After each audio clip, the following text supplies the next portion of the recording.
tous. Tout d'abord, je voudrais vous remercier d'être parmi vous, parce que pour moi, c'est vraiment un honneur, parce que en tant que chirurgien, on est très destructif, on coupe, on brûle, etc. Et quand je vois des êtres humains comme vous, qui vous faites la médecine intégrative, qui vous reconstruisez, vous aidez les patients à refaire son chemin, etc. Je dirais que je suis passionné de votre travail. Je vous remercie. C'est vraiment... je suis très content d'être parmi vous. OK. Je vais vous parler d'un programme. D'abord, je vous montre quelques diapos et après, je vais vous montrer des films, que je pense que les films des vidéos sont plus parlants. Parce que ce sont des patients qui opèrent des opérations, même des opérations lourdes, par exemple des opérations cardiaques, pulmonaires, on enlève un lobe pulmonaire à cause d'un cancer, ou chirurgie bariatrique, des patients à 300 kg, etc. Ce programme-là, on a développé un petit peu quelques techniques qui, en effet, ce n'était pas développé par nous, c'était par vous, parce que c'est la médecine intégrative, c'est ce que vous faites tous les jours. Et nous, en tant que chirurgiens, ça nous a été très facile de lire vos articles et voir qu'il y a pas mal des épreuves scientifiques, evidence-based medicine, des choses que vous faites, plus que des choses que moi, en tant que chirurgien oncologique, que j'ai fait. Il y a pas mal de résections que nous, les chirurgiens, on fait et on croit que c'est basé sur une très bonne épreuve scientifique. Et en effet, parfois, il y a des trials, des aromathérapies, des massages, etc., qui ont beaucoup plus d'efficace sur, par exemple, les stress, ou l'anxiété, ou la douleur, qui est pas mal de choses que nous faisons, que nous croyons que nous sommes très sérieux. Tout ce qu'on fait est basé sur une très bonne évidence scientifique, épreuve scientifique. En effet, on fait pas mal de choses on utilise la meilleure épreuve scientifique, mais parfois elles ne sont pas très bonnes. Comme parfois, vous faites des choses qui sont très bien basées sur des très bonnes évidences scientifiques. Bon, ces programmes-là, c'est l'International Peropératoire. Pourquoi on appelle peropérative? Vous allez poser la question que la plupart des programmes opératoires, des réhabilitations, ils sont appelés post-opératoires. Par exemple, il y a les très connus, très bien, très forts, c'est les ERASC, c'est Enhanced Recovery After Surgery, ou en français, c'est la récupération après chirurgie, accélérée après chirurgie. Mais nous croyons que le patient, quand il arrive chez nous la première fois qu'on fait connaissance, il faut commencer déjà à travailler avec lui avant. C'est pour ça qu'on n'aime pas trop le mot post-opératoire, parce qu'en effet, comme on fait des opérations programmées, on sait déjà que le patient il va subir une opération. Pourquoi pas commencer à travailler avec lui avant? C'est pour ça que c'est péropératif.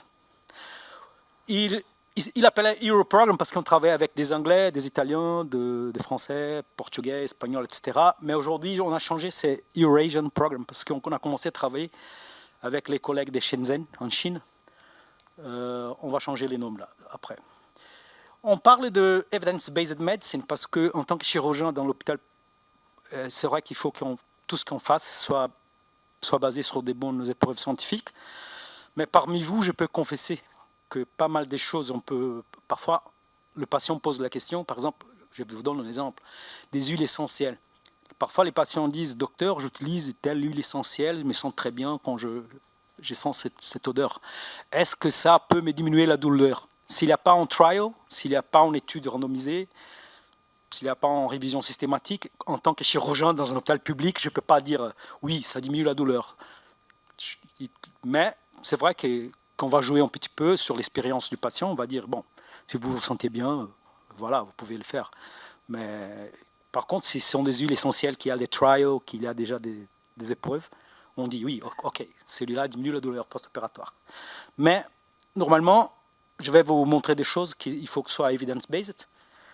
Et on dit que toujours on veut améliorer la qualité et on dit ça, sécurité du soin péropératoire.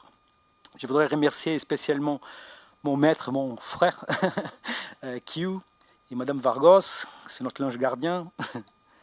Bon, je vais vous montrer des vidéos des patients qui, après une opération, ils se lèvent de la table opératoire, ils vont boire, ils vont manger, haricots, carottes, ils vont courir dans le jardin. Et vous allez dire, ah, il faut appeler la police. Il y a un fou qui est entré dans les symposiums. Mais ce n'est pas quelque chose de nouvel. On fait ça depuis 25 ans, depuis 1996. On a déjà des activités dans 9 pays. Dernièrement, on a implanté chez les collègues à Middlesbrough et à Cambridge. En Italie, en 2019. Là, on est en train de développer quelque chose au Portugal, mais là, c'est incipient encore. Et on a parlé à Kew, pourquoi pas en Suisse. Ça serait un plaisir. Il y a même... vous allez voir ces vidéos-là, qui ne sont pas des choses nouvelles, sont des choses déjà qu'il y a même en diplôme universitaire à Paris 5, à Paris, qui s'appelle l'Extreme Perioperative Fast Track, l'avenir de la réhabilitation accélérée après chirurgie. Ça veut dire que c'est quelque chose déjà qu'on fait depuis longtemps. Comme je vous avais dit, on a commencé en 1996. Bon, qu'est-ce que c'est le Europrogram? On cherchait vraiment, on posait la question, est-ce qu'un patient qu'après une opération, il faut rester au lit? Il n'y avait pas des évidences scientifiques, des épreuves qu'il faut rester au lit. Au contraire, il y a des épreuves qu'il faut bouger. Est-ce qu'il faut rester à jeun avant l'opération, boire même pas d'eau? Au contraire, il faut boire avant l'opération. Et même, il y a quelques évidences on doit même manger. Aujourd'hui, quand vous allez aux hôpitaux en France, il y a un panneau sur les murs qui dit avant de descendre au bloc, prendre un bonbon ou quelque chose. En Chine, par exemple, à Shenzhen, dans le couloir, pour aller au bloc, les patients ne vont pas au bloc s'ils ne boivent pas, s'ils ne prennent pas son bonbon.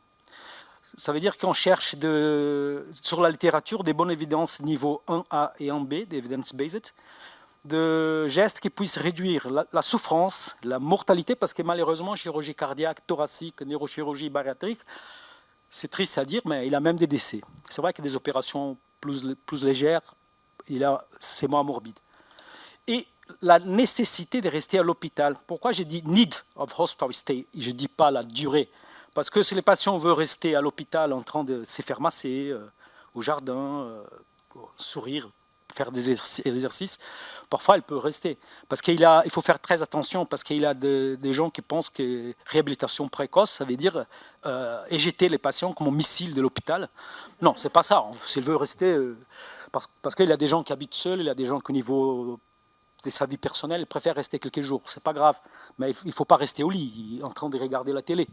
Il faut rester dans une ambiance plutôt favorable.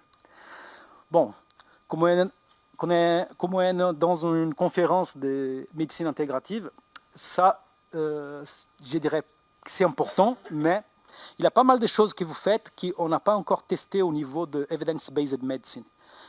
Mais dans ces projets, comme il est à l'hôpital, c'est en chirurgie, on va utiliser plutôt de level of evidence, des épreuves de meilleure qualité, c'est le niveau 1. Là, les 5, c'est des qualités qui ne sont pas les meilleures. Parce que tous les gestes qui sont basés sur des épreuves 1A vont nous générer des résultats en recommandation A. Qu'est-ce que ça veut dire? Qu'il faut le faire. We recommend, we should, is recommended, is indicated, is useful. Ça veut dire que personne ne va pouvoir nous dire mais c'est bizarre, pourquoi que vous massez vos patients après l'opération? Parce que c'est évident, c'est son recommandation A. Ouais, mais pourquoi vous faites la lavande française d'altitude après parce que c'est une recommandation A. Pourquoi que vous faites boire parce que c'est une recommandation A.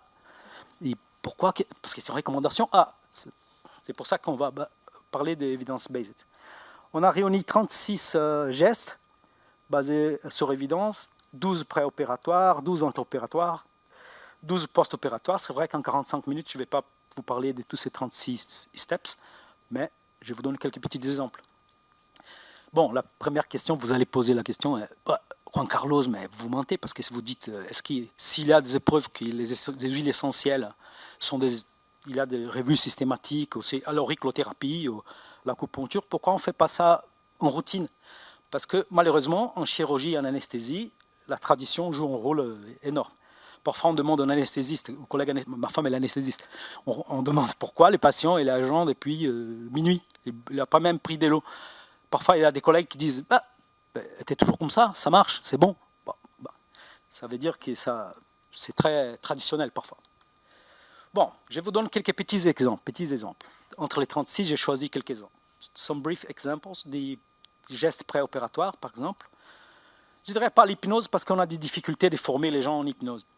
Et en plus, les hypnothérapeutes nous disent que les mots hypnose, ça peut être beaucoup de choses. On va dire plutôt la communication positive, parce que nous, les chirurgiens, on a une communication très négative. La première chose, c'est que depuis la reconnaissance, la première fois, la première consultation auprès des patients, on va utiliser toujours la communication positive. Je vous donne un exemple. Moi, comme chirurgien, il faut absolument que je dise aux patients, Messieurs X, on va vous opérer, vous avez les risques d'une thrombose veineuse. Ok. Mais je peux dire comme ça, désolé, il faut signer ici, que vous êtes conscient que vous avez les risques des thromboses. Ok, on peut parler comme ça, mais on peut parler de l'autre côté. On peut dire, messieurs, on sera ensemble depuis aujourd'hui, nous sommes ici pour travailler ensemble, on va vous aider, on va vous montrer comment marcher, comment faire des exercices après l'opération, comme ça, votre circulation va reprendre la normalité, et ça réduit beaucoup les risques de thromboses. On a dit la même chose, mais on a parlé d'une façon positive. Par exemple, préopératoire, on utilise beaucoup l'aromothérapie. Comme je vous avais dit, dans l'hôpital, c'est dans l'hôpital public, il faut utiliser que des huiles qui sont déjà passées sur les trials. Il n'y a pas trop, parce qu'on sait qu'il y a plein des huiles qui marchent très bien, mais dans l'hôpital, pour prescrire, il faut attendre de evidence-based. C'est vrai que si le patient il veut lui-même dire « Ah, j'adore ces huiles », ok, même s'il n'y a pas un trial, s'il veut utiliser dans sa chambre. À Pompidou, on a des chambres individuelles, ça facilite, parce que quand il y a 2 patients ou 3 dans la même chambre, parfois ça génère un conflit. Là, on utilise la lavande française d'altitude, un petit peu d'orange douce, par exemple, opératoire. Une autre chose qu'on utilise, c'est la auriculothérapie française. Mais en effet, je vous confesse que quand on prend des trials, pas mal de trials sont faits avec la auriculothérapie chinoise, qui est basée sur les méridianes, etc. etc. Ce n'est pas exactement le même principe de l'auriculothérapie française. Mais comme il y a des trials, il y a des revues systématiques de trials, etc. Et en plus, c'est intéressant parce que nous savons déjà qu'on va couper ici. On parle à l'auriculothérapeute. Demain, dans une semaine, on va couper ici. Ça veut dire qu'il y a 2-3 semaines avant pour faire des gestes, l'auriculomédecine avant. On utilise beaucoup ça. Les massages, c'est gratos, on peut le faire. Là. On a même acheté, avec ces projets, je vais vous parler des coûts effectivité, comme dit, cost effectiveness. On a épargné tellement d'argent avec ces projets que ce n'est pas notre but, épargner d'argent, mais c'était en effet collatéral. Qu'on a acheté des chaises de massage pour toutes les chambres à Pompidou, nous avons, en thoracique, nous avons une chaise de massage pour faire des massages aux patients, mais il n'y a pas besoin, on peut faire dans une chaise normale ou au lit, c'est pas grave. Je vous donne quelques exemples intraopératoires, là par exemple. Ça veut dire qu'on va continuer cette approche multimodale pour l'anxiété, la nausée, les vomissements, la douleur, là l'hypnose, c'est au bloc. Là, on va commencer les gestes opératoires. Le kiné les fait un petit peu d'aromathérapie, complémente un petit peu l'auriculothérapie. Là, l'acupuncture. C'est dingue, parce qu'en effet, l'acupuncture et les huiles essentielles des gingembre, elles sont sur les guidelines anti-vomissement. Les guidelines, normal, c'est lui qu'on utilise dans l'hôpital. Ils disent qu'il faut utiliser tel médicament, tel geste. L'acupuncture sur les péricardes 6, il dit clairement dans les guidelines, c'est aussi efficace que les médicaments les plus puissants pour les nausées et vomissements post-opératoires. Il dit aussi qu'il faut donner du gingembre, c'est là, c'est dans les guidelines, c'est pas moi qui ai inventé ça. Ça veut dire qu'intra-opératoire, là c'est la salle opératoire, c'est au bloc, le patient il continue à recevoir les thérapies. Bon, après l'opération, ça c'est au bloc opératoire. Ici vous voyez la table opératoire noire là, ici c'est dans la salle opératoire. Cette patiente, on l'a enlevée en lobe pulmonaire pour un cancer. Elle est déjà habillée avec ses habits, elle n'est pas habillée avec les habits de l'hôpital. Normalement, les femmes, elles n'aiment pas trop les habits de l'hôpital parce qu'il y a, tout d'abord, parfois ils ne sont pas très beaux. Et en plus, ils sont ouverts, et pour marcher dans le couloir, parfois elles sont nues dans le couloir. Pour ça, on a toute une routine avec les infirmières pour que les habits du patient qui vient de la maison soient propres. On va au bloc et on habille les patients dans le bloc opératoire. Là, la veine est là si on a besoin, mais elle n'a pas perfusé. Elle vient d'être opérée, ça fait 2-3 minutes qu'elle a fini l'opération, la lobectomie. Elle est en train de manger des choses considérées stériles, parce que sinon ça ne peut pas entrer au bloc opératoire. Ce sont des choses industrialisées, c'est pas top, mais bon. Elle est en train de manger à côté de la table opératoire, elle est habillée. Bon, elle va marcher jusqu'à la chambre? Non, parce que les chambres dans les hôpitaux, il y a une communication très négative, parce que la chambre, il y a un lit, une télé. Qu'est-ce qu'on est en train de dire aux patients? On met dans une chambre qu'il a un lit, une télé.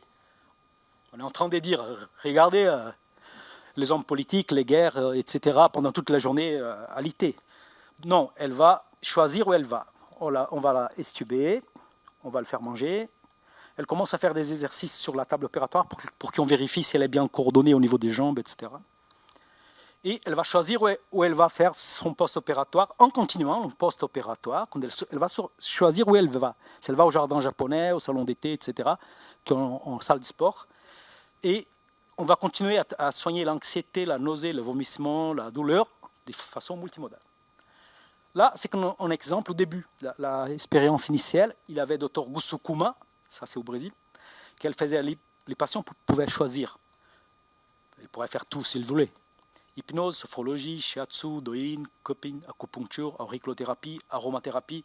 C'est vrai qu'il a des patients qui n'aiment pas trop l'aromathérapie, mais aiment bien se faire masser. Il y a celui qui n'aime pas trop être touché, mais aime bien... Bon, comme ça, les patients choisissaient avant l'opération, qu'est-ce qu'ils aimaient. Parce qu'il y a des choses qu'il faut s'entraîner. Par exemple, la respiration. Il ne faut pas opérer les patients et après, quand ils sortent du bloc coupé en deux, on les dit « Ah, on va vous apprendre à respirer ». Non, on fait ça avant. Là, par exemple, les massages, c'est vrai que ça, c'est un rêve. Parce que comme on fait en cours, les DU, à l'hôpital, on a des masseuses qui sont bénévoles. Et elles sont brésiliennes, normalement. Elles viennent du Brésil parce qu'il y a un projet au Brésil comme ça. C'est donc parce qu'à Pompidou, là, à Paris, on disait aux patients « Ah, vous allez à Pompidou, il y a des Brésiliennes que vous massent. » Ils pensent que ce sont des... En effet, bon, c'est les collègues brésiliennes qui sont kinés. Mais c'est vrai que ça, c'est rare, avoir 3 masseuses pour masser un patient. Normalement, ce sont nous-mêmes qui nous massons, ou la famille, ou les patients de la chambre à côté, si la commission d'infection nous laisse. Parce que parfois, c'est pas... On va parler un petit peu où les patients vont recevoir ces soins. Normalement, on évite la chambre. On prend des coins dans l'hôpital comme celui-là. Là, il a la maman de la patiente. La patiente, le kiné travaille là dans une ambiance que ce n'est pas la chambre. On préfère que ce soit dans les jardins. On préfère qu'il soit dans un environnement naturel ou sinon dans un espace bien-être. Naturel, parfois, ce n'est pas très possible parce qu'à Paris, il fait froid l'hiver. Ça, c'est l'hôpital Pompidou, mais bon, là, c'est couvert. Il a un jardin presque tropical dedans. Au Brésil, c'est plus facile. Là, il a le soleil toute l'année. Là, c'est un jardin qu'on a planté des herbes aromatiques. On a planté de la menthe, rosmarin, plein de choses. Les patients, ils peuvent choisir où il va se faire masser, devant la lavande, devant je sais pas. On nous demande pourquoi pas la marijuana. On n'a pas mis encore la marijuana, mais bon. Il a des herbes aromatiques. Pas celui-là, parce que là, sont exposés. On a aussi un petit jardin où les patients peuvent choisir de faire sa tisane, son infusion avec ces herbes-là. Mais il ne faut pas que ce soit celui-là qui est planté là, parce que les infirmières disent que c'est quelqu'un qui crache dessus, etc. Il faut que ce soit dans un coin séparé. Mais ils sortent du bloc opératoire, là, vous voyez, ils vont au soleil, au jardin, etc. Et là, on a fait un jardin japonais. Il a même une patiente là qui vient de se faire opérer, il a son drain thoracique là. Celui-là. Là, il a un drain thoracique, vous voyez. Il vient de sortir du bloc. Là, c'est sa femme, c'est sa sœur qui lui masse, la fille qui masse, parce qu'on n'a pas de kiné pour masser tout le monde à tous les temps. On apprend de la famille une semaine avant. On a planté quelques herbes aromatiques dans tous les hôpitaux presque que l'on est allé. Et là, il peut faire la tisane. Là, que je vous avais dit, c'est un coin séparé. Parce que là, c'est surveillé, parce qu'il ne faut pas que les gens crachent dessus, etc. Bon, sinon, s'il pleut, s'il fait froid, etc., il y a des espaces bien-être, comme celui-là. Bon, qu'est-ce qu'on a découvert? C'est que la convivialité, c'est très antalgique. Les patients, quand ils sont en train de parler entre eux, ils sont au jardin, ils oublient qu'ils ont mal, ils oublient qu'ils sont malades. C'est vrai qu'on les apprend à parler un petit peu la communication positive avant. Ne pas trop parler des complications, des maladies, parler des plans de vie, comme ça, quand ils sont ensemble, comme ça, là, ils font des exercices, ils se massent, ils sont souriants toujours, là au jardin. Bon, on a fait une étude en 1996 pour savoir si c'était safe. Parce que les gens courent dans le couloir, est-ce que il n'y a pas un risque? Je vous dirais que ce n'est pas qu'il n'y a pas un risque, c'est parce qu'on n'est pas... C'est très biaisé ces genres de travail. Parce qu'on va faire courir que les patients qui peuvent courir. C'est logique. Si les patients, par exemple, il a eu une réaction à l'anesthésie, il n'est pas très bien réveillé, on attend qu'il réveille pour qu'il puisse courir. On ne va pas le faire courir comme ça. S'il ne peut pas manger, parce qu'il est très ensommeillé, on ne va pas le mettre de haricots carottes qu'il va faire en fausse route. Pour ça, c'est très biaisé. On attend que les patients soient bien réveillés, qu'ils puissent manger, etc. On a publié ça, c'est l'European Journal of Cardiothoracic Surgery, ça fait longtemps. Et on nous demande combien ça coûte ce projet. Là, je vous dirais, ça ne coûte rien, parce que tout c'est gratos. Masser, parler, communication positive, des lots du robinet, c'est gratos. En effet, on épargne. On a vu qu'on épargne à chaque 100 € qu'on investissait avant, pour la lobectomie. Aujourd'hui, on utilise 27. Ça dépend comment on fait l'addition. Parce qu'il y a des hôpitaux qui font par journée. Une journée, c'est 1700, 2 journées, c'est les doubles. Il y a des hôpitaux que c'est pour consommation. Mais normalement, on épargne parce que les patients, ils sont bien, ils se posent la question, docteur, je suis en train de manger haricots carottes, j'ai pas mal, je ne peux pas rentrer chez moi. OK. Au lieu de rester 3 jours après une lobectomie ou même un jour en soins intensifs, parfois, ils peuvent... C'est lui qui sont opérés bientôt les matins, très choisis, s'ils ont des conditions sociales. Et s'ils veulent, ils peuvent partir le même jour, s'ils veulent. Bon, je vais conclure, après on passe à la vidéo. Conclusion, c'est que utiliser l'intégration des techniques intégratives, plus bistouri, plus médicaments dans le veineux, intégrer tout ça, il n'y a pas de risque, c'est facile à faire, ça ne coûte rien, au contraire, on épargne. Mais le problème, c'est ces petits mots-là, if. Parce qu'il faut trouver des gens qui sont motivés. Parce que si on finit une opération, moi je suis chirurgien, si j'ai fini mon opération, je vais prendre ma voiture et je vais chez moi, je rentre chez moi à 17-18 heures. Si je cours avec mon patient, parfois je rentre chez moi à minuit. Mais il ne faut pas laisser les patients courir seuls dans le couloir. Ça c'est interdit. S'il y a quelqu'un qui va évaluer si le patient peut manger de l'haricot carotte, s'il peut s'habiller, s'il peut courir, c'est celui qui a opéré. Parce que celui qui a opéré a vu des dents. L'orthopédiste qui le met en prothèse, il faut qu'il soit là à côté. Il ne faut pas qu'il dise « Ah, fais madame courir ». Non, parce qu'il a des mouvements qu'il ne peut pas faire. La chirurgie plastique esthétique, parfois ils enlèvent de gros morceaux abdominaux. Il faut que les chirurgiens soient à côté, parce que la patiente ne peut pas faire des exercices comme ça, par exemple. Ça va déchirer les points.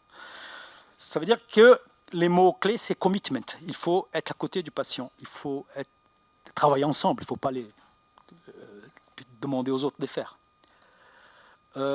Après, je vous laisse mon WhatsApp. Je vais vous montrer des petites vidéos là, vite fait, qui sont des exemples des patients qui viennent de se faire opérer. Moi, je suis chirurgien thoracique, je vais vous montrer chirurgie thoracique, mais c'est vrai que quand les collègues des chirurgies bariatriques, ils voient les patients qui courent dans le couloir, ils se disent Juan Carlos, je ne peux pas faire mes patients courir. Ah, ok, on peut, mais combien pèse ton patient? 200 kilos. Oui, il va courir, mais d'abord, le kiné, nous, on va parler au patient, demander sur ses genoux, l'hanche, la colonne vertébrale, et on va courir de façon adaptée aux 200 kilos.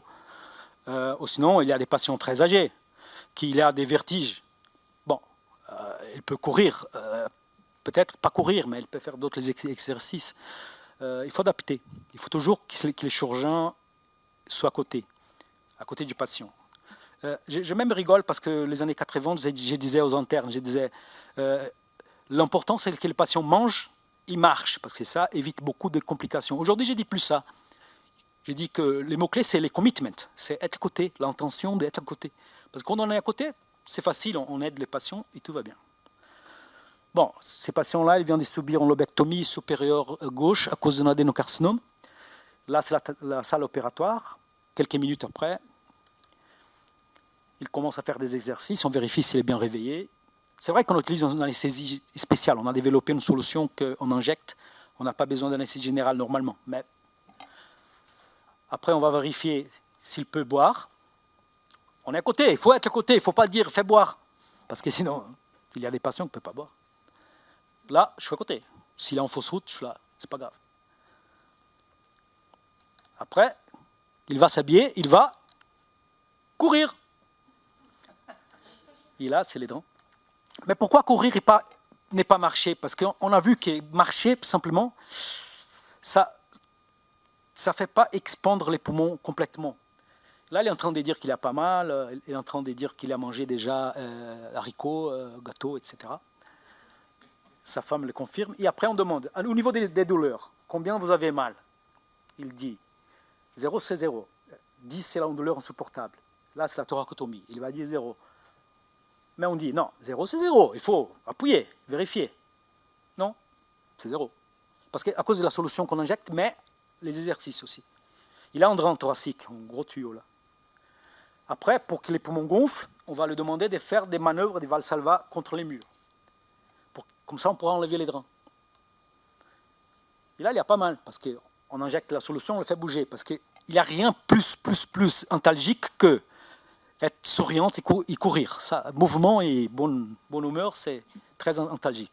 Et on fait faire ça pour gonfler les poumons, pour éviter les atelectasies et les thromboses veineuses profondes. Bon, là, elle est en train de remercier. Et après, là, c'est le 31 décembre. On va rigoler, on a dit, il faut courir, je ne sais pas si en France il y a ça, en Suisse, Saint-Sylvestre, courir le 31 décembre. Et là, on va le faire courir un petit peu pour gonfler son poumon, pour enlever les drains, pour que les poumons... Là, elle va courir avec sa femme. Et là, on va voir que son poumon est déjà complètement à la paroi. On peut enlever son drain. Ça fait quelques minutes de l'opération. C'est vrai qu'il a aussi des techniques intraopératoires qui... Ce n'est pas un congrès des chirurgies thoraciques, mais des médecines intégratives.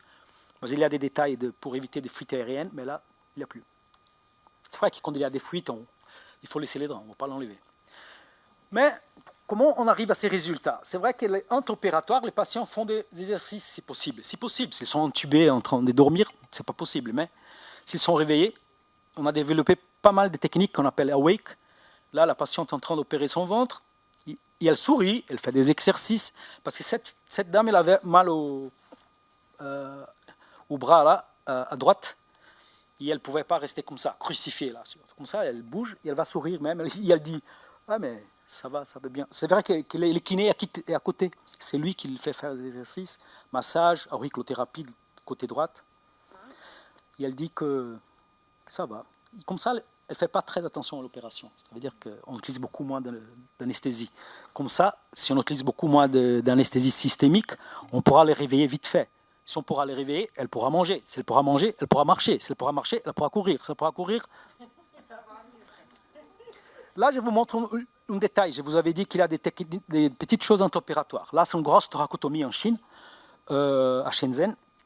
Et ces patients, elle est réveillée à cause de cette solution qu'on a inventée, ça coûte rien, ça coûte quelques centimes, c'est des médicaments banals.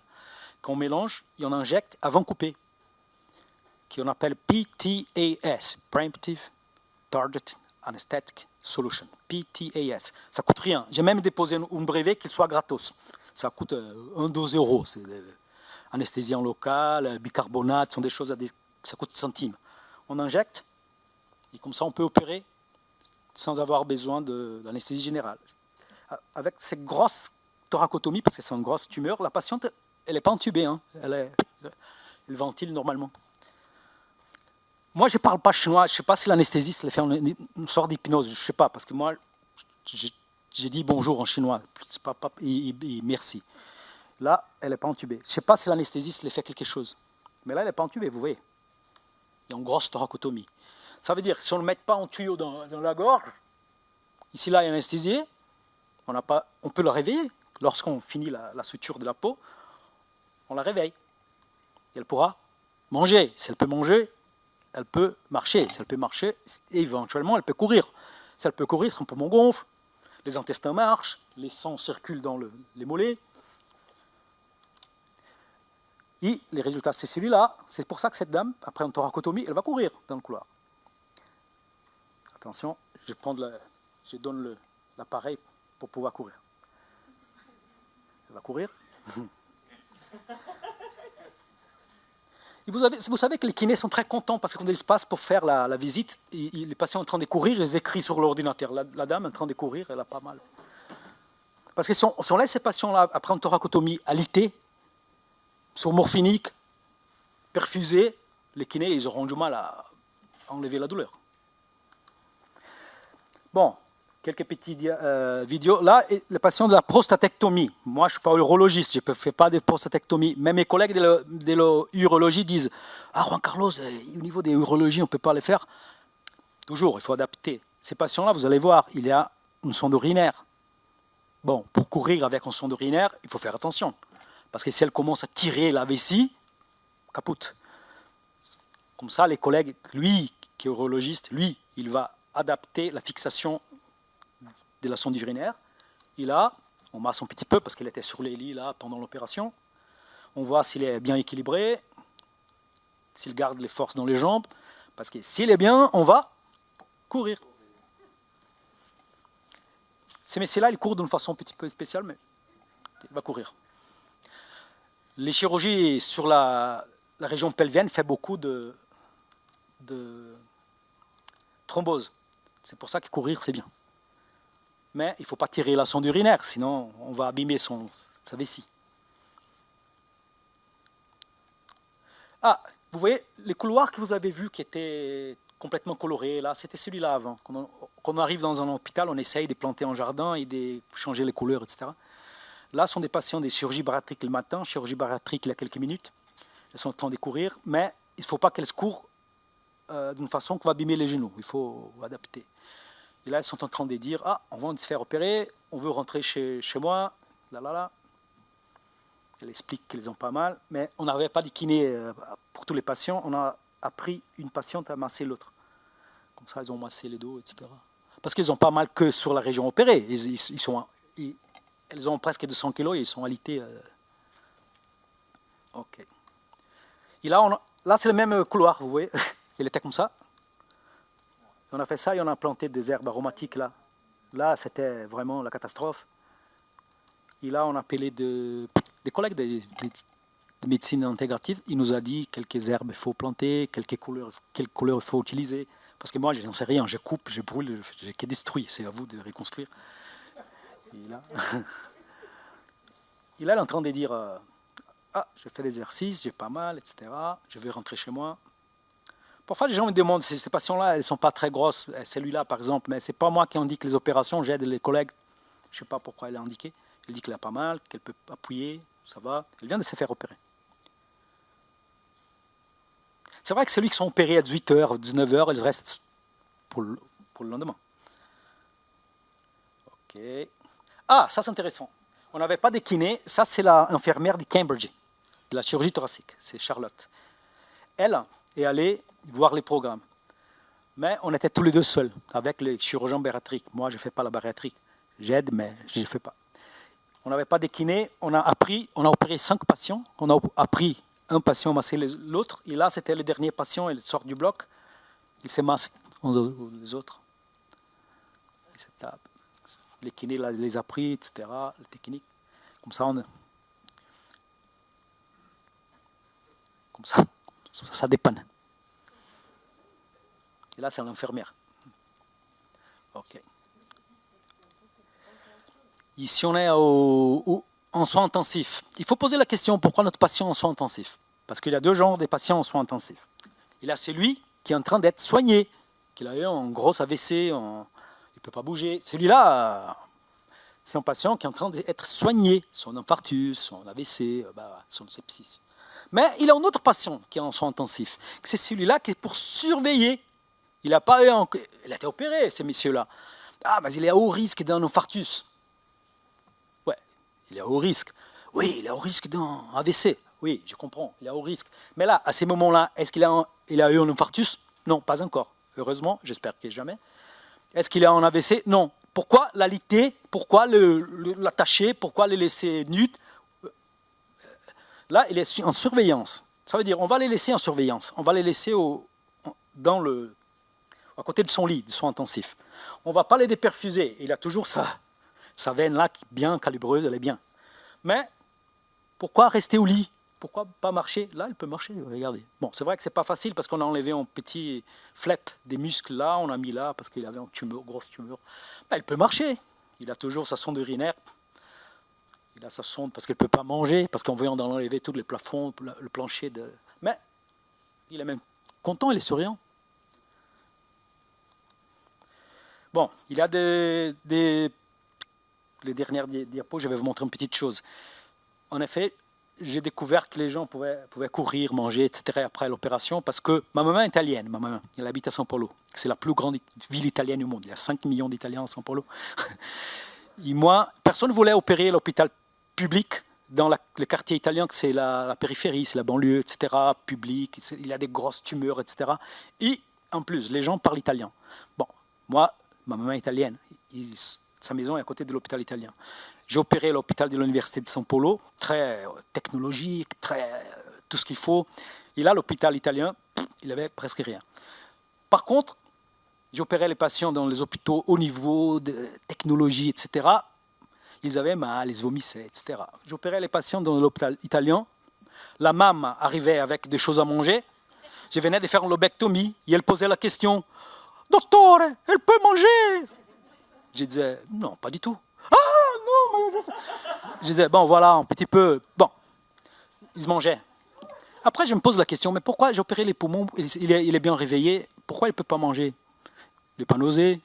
Après, j'ai vu quand il y a des enfants, parce qu'il avait un jardin italien, il prenait les patients, son petit-fils, « Ah, Giovanni !» Il les prenait, il avait une thoracotomie.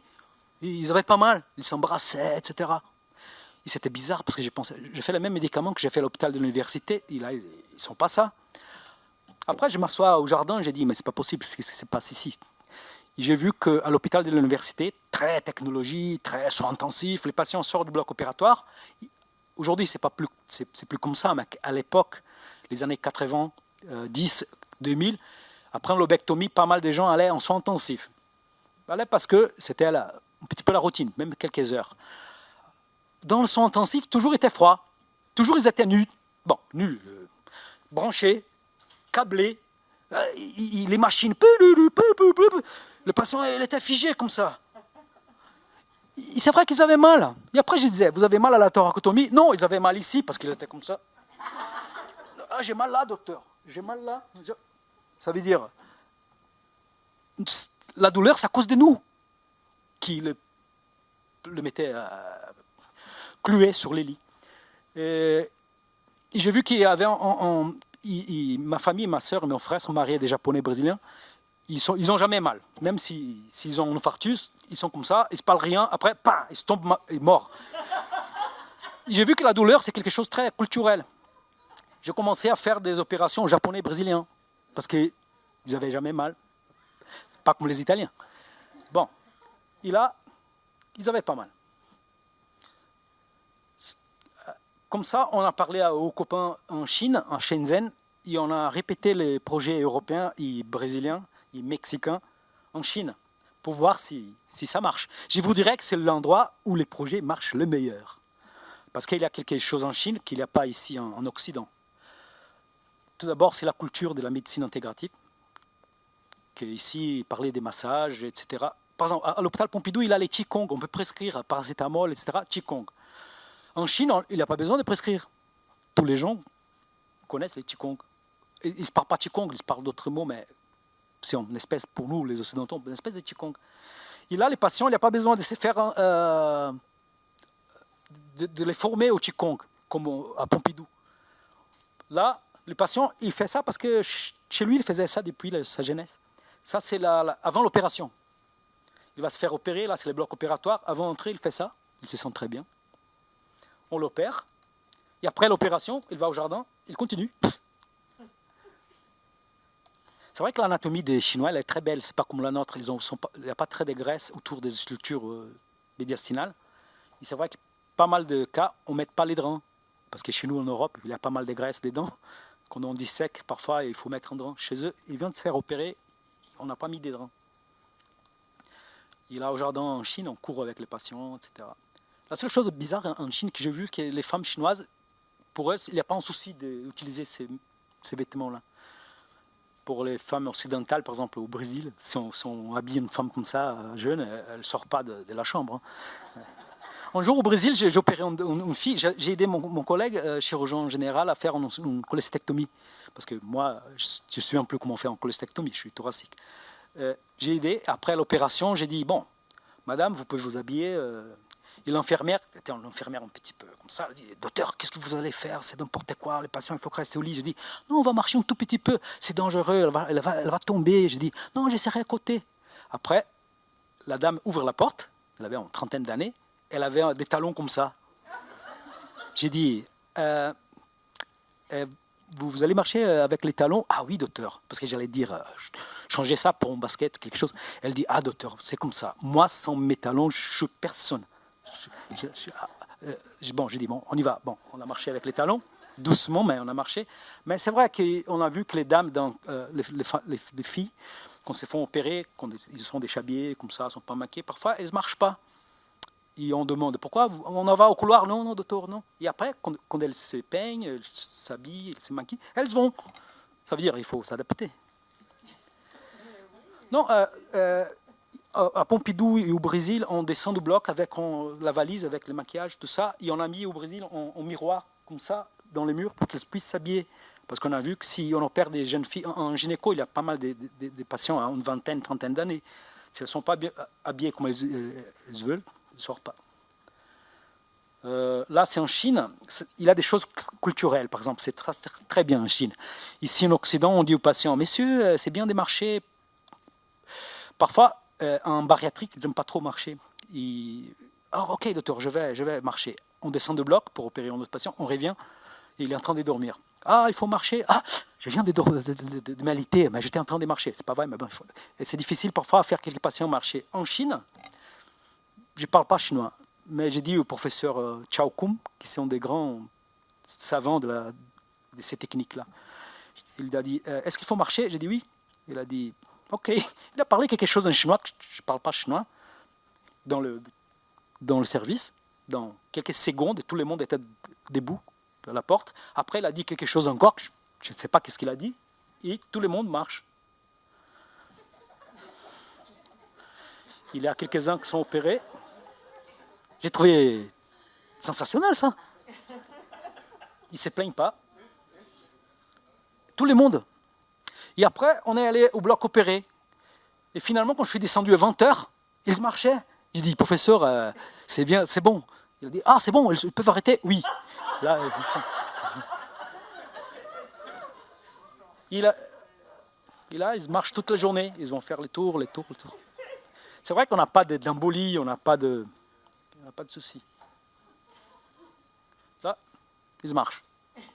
Par contre, au niveau culturel, par exemple, il y a des pays très judicialisés où on ne peut pas mettre les patients dans le couloir, pas parce qu'on a peur médicale, parce que ce sont des pays où parfois les collègues disent ici, si les patients marchent avant 6 heures de l'anesthésie générale, on va perdre la certification, je ne sais pas quoi, laquelle, et après, au niveau juridique, il y a des avocats dans la porte de l'hôpital qui vont porter plainte, même s'il n'y a aucun souci, c'est vrai qu'il faut adapter, vraiment. Mais c'est très simple, tout est gratos, marcher, l'eau du robinet, parler. La chose la plus chère, c'est quelques gouttes d'huile essentielle, mais c'est quelques gouttes, parce que le patient, il va rester 2-3 jours. Même si le patient, lui, il n'a pas son huile essentielle à soi, on va les goûter 2 gouttes de lavande en flacon, on peut faire une dizaine de patients, ça va coûter 7 euros, 6 euros. C'est à nous-mêmes d'acheter parce que la santé publique n'achète pas, parce que c'est pas à eux. Mais c'est tellement, les plaisirs, c'est tellement grand que ces projets-là, on voyage un petit peu le monde en train de montrer. Il est en cours, c'est gratos, c'est en cours, il a les cours des 3 jours, les cours des 9 jours. Et après, je vous laisse les coordonnées, je ne sais pas s'il arrive. Bon, après, vous prenez. C'est en cours gratos, en fait, qu'on apprend à faire ça. Bon, merci infiniment.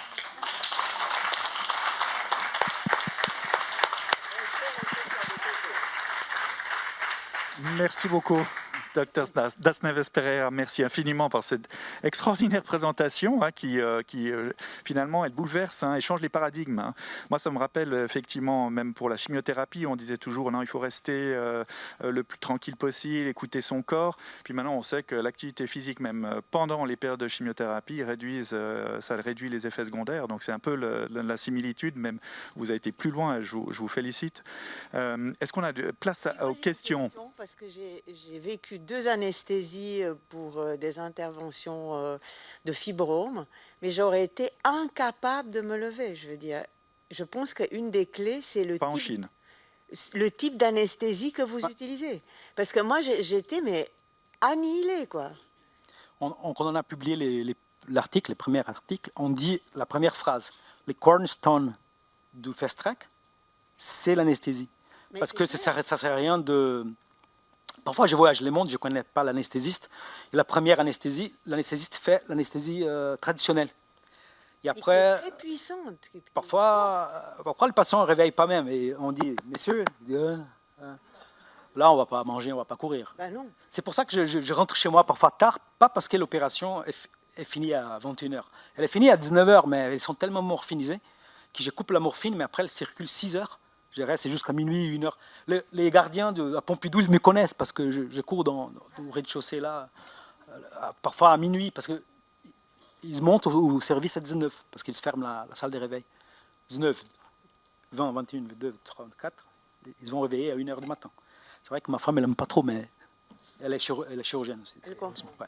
Mais est-ce qu'on peut demander d'avoir des anesthésies allégées? Parce que de mon temps, je suis pas... C'est le deuxième diapo.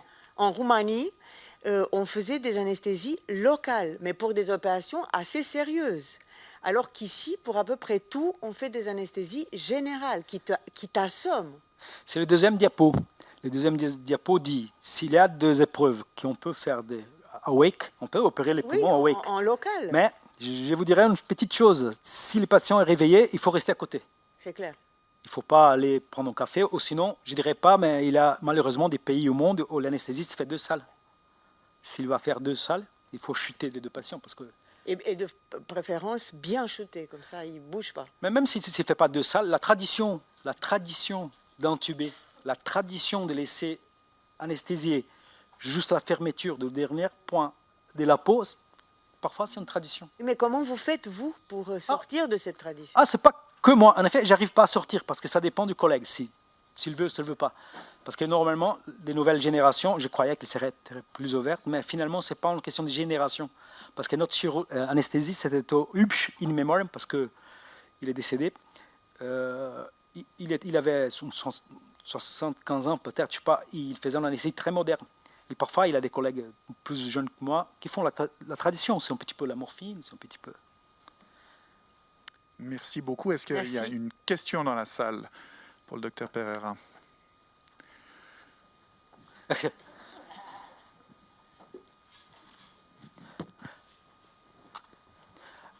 Qui peut profiter quelques secondes, la chimio.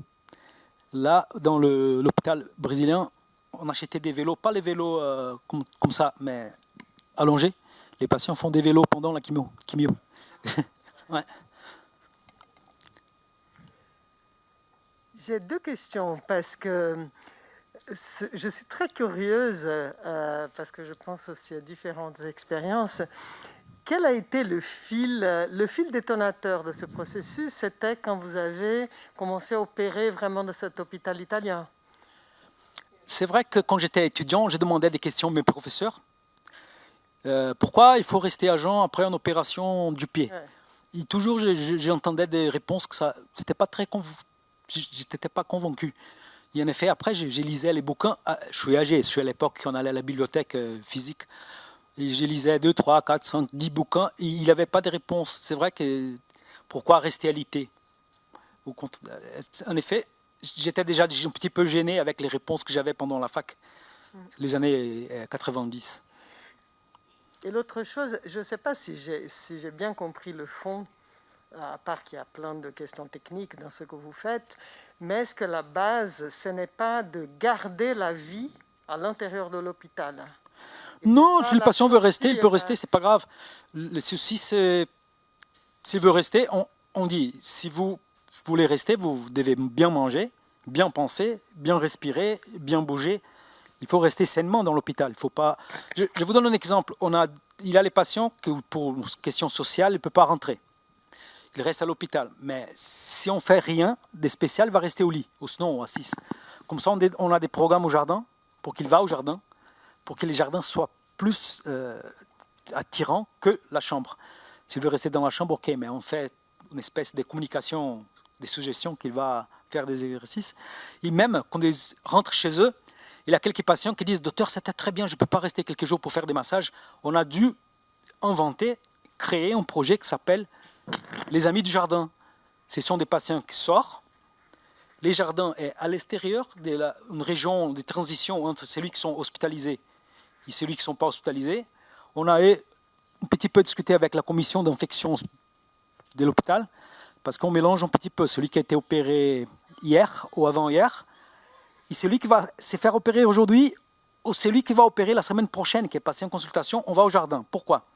Parce qu'il pose la question à l'autre. « Mais Sema, vous êtes opéré aujourd'hui? Oui. Vous avez pas mal? Non. Vous êtes en train de manger haricots carottes? Oui. » Ça nous aide parce que ça fait une suggestion que ça va bien passer. Une suggestion.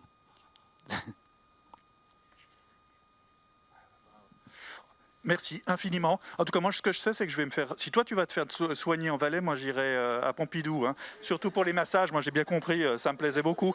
Oui, justement. Moi, j'ai tout entendu. Merci beaucoup.